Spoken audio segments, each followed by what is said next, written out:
ukaba utarahembwa kuri konti yawe ya Facebook, profile account canke main account, ukaba utarahembwa kandi ukwiza 5,000 vy'aba followers canke akaba ari page ukaba urenza 10,000 vy'aba followers, ariko ukaba utaratangura guhembwa na Facebook canke ngo uhabwe ico twita monetisation, ushobora kuba ufise ikibazo muri bino bintu bitatu ngiye kukubwira canke bine, ariko banzura yuko wakoze follow canke suivre kuri no rubuga kugira ngo uze wame ubona amakuru ajanye n'ivya Facebook monetisation ku mwanya canke ku gihe. Hanyuma ukore like, ukore na share iyi video, navyo biri mu bigufasha kuduza konti yawe. Ikintu ca mbere gishobora kuba gituma utaronka monetisation, ushobora kuba upostinga inyandiko canke text canke amafoto gusa gusumba uko upostinga amavideo. Muri ico gihe, mu gihe udapostinga video ukaba upostinga inyandiko, bituma ubura ico twita watch time. Iyo watch time nayo ingana na 60,000 minute, iminota 60,000 vyarabwe n'abagukurikirana kuri konte yawe. Nimbara baravye umusegonda umwe, baravye imisegonda 2, baravye imisegonda 10, byose bakabiteranya bagasanga warakwije 60,000 minute watch time, iminota 60,000.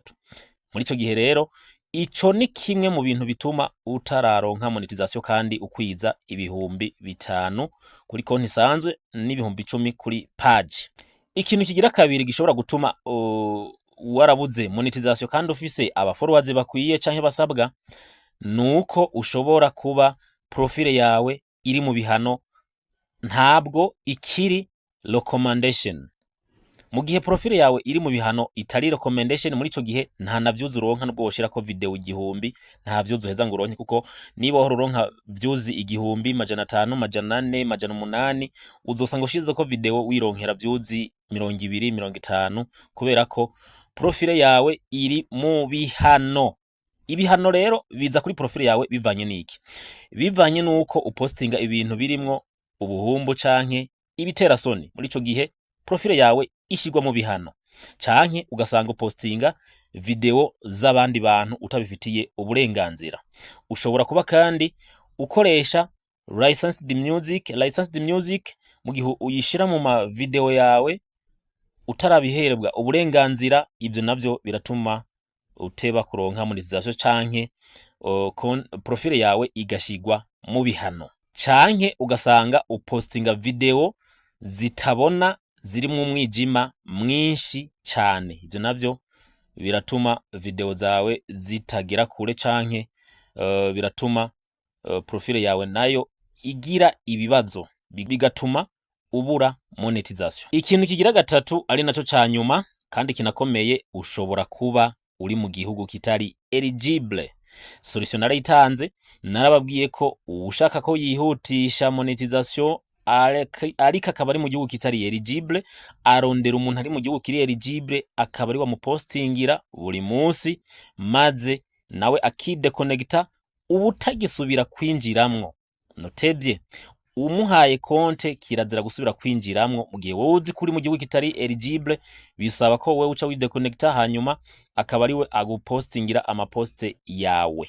Aha rero hariho abandi bantu bisanga bari mu bihugu biri eligible ariko baje bava mu bihugu bitari eligible, bagasanga barakwije ba followers basabwa, ariko bakaba batararonka monetisation. Mbere wanashaka bakaba bafise nayo mavyuzi yose asabwa, ariko bakaba batararonka monetisation.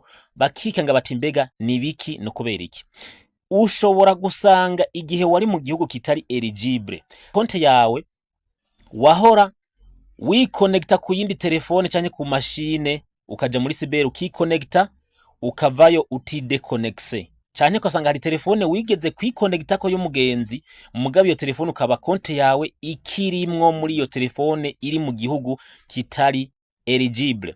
Wewe rero nubwo wimutse ugasanga uri mu gihugu kiri eligible, warahinduye na localisation, byose warabikoze neza, mugabo iyo telefone wigeze kwikonekta ko ukaba utari dekonekta, nagira ndakumenyeshe ko udashobora kuronka monetisation nubwo wowe ufise amavyuzi 1,000,000 n'aba followers 10,000 canke 1000 naho vyo bijana.